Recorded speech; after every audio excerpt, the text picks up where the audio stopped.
Interact. This is Newsfeed Now. Good Tuesday at 11. Welcome to Newsfeed Now. I am Aaron Nolan. We've got a lot to get to today, including the impeachment that continues to roll on.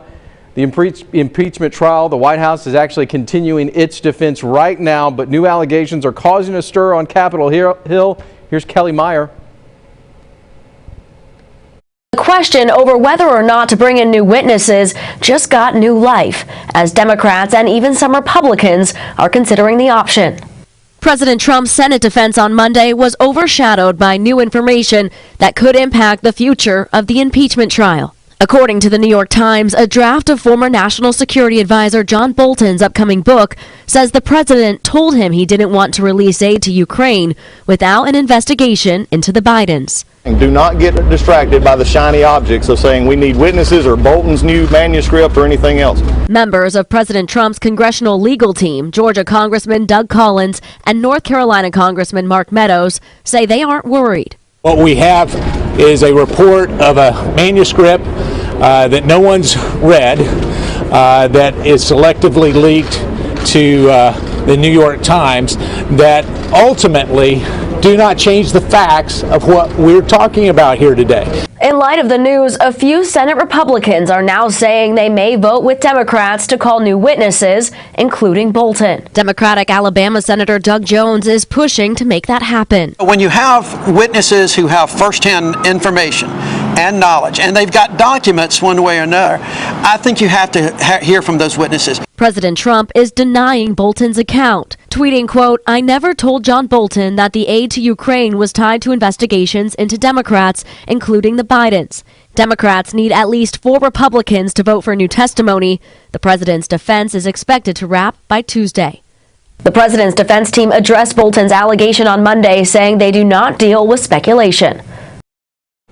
Kelly, thanks. Valentine's Day coming up in just a few weeks, and an artist in Missouri is hoping you're going to celebrate with her. But this just isn't any artist. She's got a special way of creating watercolor paintings. Take a look at this story from Madison Heaver. Art has the ability to speak. When I can't put words down, when words fail me, it can be a way to express myself. Minda Cox is a 31-year-old artist in Bolivar, Missouri. I have loved art. I love painting and I love drawing. I always have. But it wasn't until I was in my late teens when I started to study it more professionally, more seriously. But her method is a little unorthodox. I was born without arms or legs. Minda was born in India but was put up for adoption soon after. My mother adopted me. My mother is an Episcopal priest. She's a single mom of 5 adopted girls. In my mother's house, we all had various disabilities, my sisters. We just never were allowed to use our disabilities as an excuse as to not interact and do things for ourselves. We were encouraged to be very independent. Which led her to believe she could do anything. When I was little, I loved doing art, but I also loved, ice skating, and I wanted to be a cook and a dancer and a doctor and all of that, but a lot of that stuff wasn't really practical. So she decided to seriously pursue art. People are always curious about how I eat, how I draw, how I brush my hair, how I put on my own makeup, or how I dress myself. But when they're looking at my art, they're looking at my art. They're not just looking at, oh, this disabled person with no arms or no legs. And I work a lot with pencil and pen. I learned to really control watercolor, and I really fell in love with it. I put the paintbrush between my arm and my chin. The color and the paint, just watching it flow and watching it blend can be a really beautiful thing. Though Minda has to go through life having to do things a little differently than most, she says most of the time she still has a positive outlook. Of course I have struggles, but my life isn't full of just pain and sorrow, and I like to reflect that. It's very important to me that people understand that I don't want to be set apart from the rest of the world. I want them to see other people with disabilities and not be afraid of them. Now, Minda is painting cards for Valentine's Day. She says because there are so many bad things in the world, she wants to remind people that's not all there is. People need to be reminded that there is love in the world. That's how I would like people to do, is approach people with disabilities and know that, hey, we are just people. We want to be accepted like every other person. We want to be seen for abilities as well as our disabilities. Let's join now Madison in Springfield, Missouri. Madison, what a cool story. I'm interested in the inspiration that you personally got as you were looking at those flowers being painted on canvas. Yeah, you know, Minda is such a great artist, and I have arms and legs, and I can't even paint like she can. So it's the kind of inspiration that I got from it was really just like anybody can do anything you want, doesn't matter what kind of disability you may have. And how are these paintings being distributed? Are they up for sale? Does she give them away? Yeah, she has some for sale, and they're at the gallery in Bolivar, Missouri, and they're also on her website. She is selling them through her email too as well, and that all of that is available to purchase, especially the Valentine's cards. That's really what she's wanting to sell right now. What has been the response, Madison, from folks in your neck of the woods, maybe on Facebook or Twitter or Instagram? Yeah, everyone is really loving it.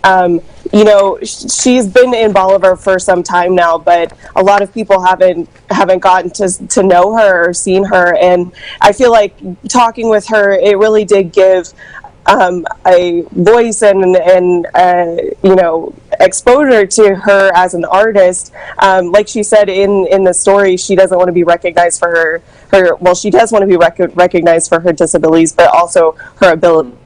And so everyone has been really, really responsive to the story and really loves getting to know her as an artist and not just someone with a disability. Oh, that's a great story. Thank you so much for sharing that with us here on Newsfeed Now. All right, let's move on. Police officers deal with scams all the time. They're trained to spot things that many of us can't spot. But this scam is one that's pretty interesting. It started with an offer to pay $500 a week to put a decal on your car for advertising, but it ended with the scammer getting more than he bargained for because he was trying to scam a police officer. It happened in Arkansas. Here's Claire Kreitz. It's your typical scam text. Basically, they were going to give me $500 a week to put a monster sticker on the side of my car. But this isn't your typical target. As an officer for the Hot Springs Police Department, Corporal Joey Williams knows a scam when he sees one, but wanted to have a little fun. Normally I delete those, but I was sitting with my wife and I said, I think we're just going to play this out and see how it goes. Here's how it works. The scammer will send you a check for more than what they first said they would give you. You deposit it, then they want you to send them the difference. It bounces because it's not a real check, and then the bank's after you for that money. Corporal Williams decided to text back, saying he was interested in the transaction. That's when a new number started contacting him, explaining more. They even go as far to send me a picture of a car with the decal on it. So I replied back, great. Can I show you my car to see what it would look like on there? Williams sends back this picture of his patrol car, and you'd think that would stop this scammer in their tracks. But you'd be wrong. They actually tried to solicit me for more information. So eventually I ended the whole conversation with, I'm a cop. That did the trick. Williams posted the whole exchange on social media, yes, to get a few laughs, but also educate people that scammers can hit anyone, even police officers. But at the end of the day, if it's too good to be true, it probably is.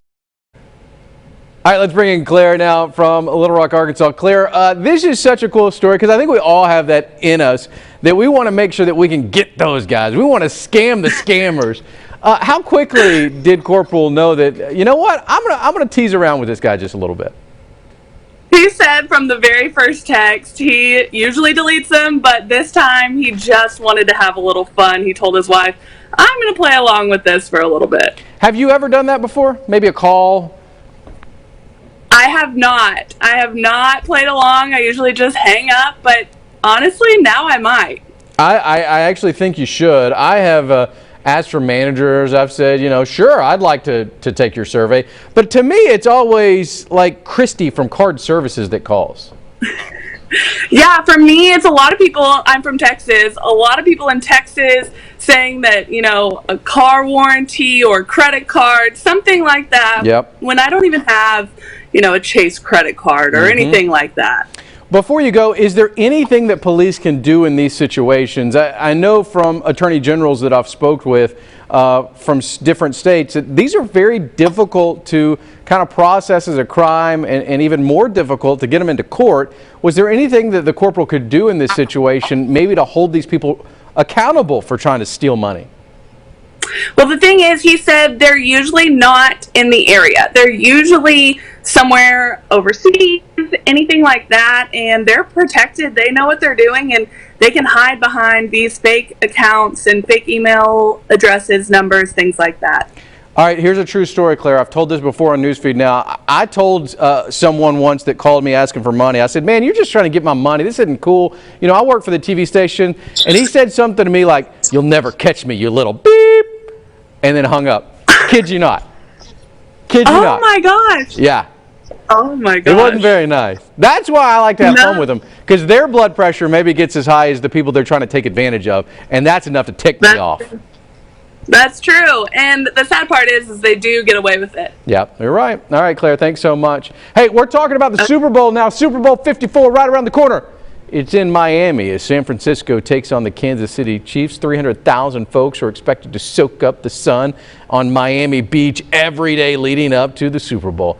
Just a few days away from the big game. Businesses down in Florida doing everything they can to prep for the crowds. Here's Blair Leday with more. Storefronts down Lincoln Road are decked out with displays for the Super Bowl. I think everyone too is pretty excited about being here for a big game, and you know they're going to be excited. This one features footballs and the faces of players who will kick off the big game come Sunday. It's attracting customers hitting the beach. We went to the beach yesterday and it was fully packed. I mean, we barely found a spot. Those same crowds are hungry for a Miami experience. Oh, we're expecting a lot of traffic. The aroma of Cuban cuisine fills the air in Havana 1957. When they think about Miami, they also think about the Cuban culture. So all the tourists, all the fans, they like to get a little taste of Cuba. And they are ready to be mixing. Fresh lime juice. Many. Model it with a sugar cane. Many. Bacardi rum. Fill it out with ice. Shake it with a sugar cane. More mint-filled mojitos. At around 70 degrees with thousands expected to fly in. It's going to be crazy. It's the right time for shopping centers to thrive. Oh yeah, I'm planning to make good money and go on vacation. Cheers. San Francisco, Super Bowl 2020. We're going to be champions. Thanks so much. Time for a break. We'll see you back here in about 24 hours on Newsfeed Now. South Beach, bringing the heat. Can y'all feel that? Can y'all feel that? Jig it up.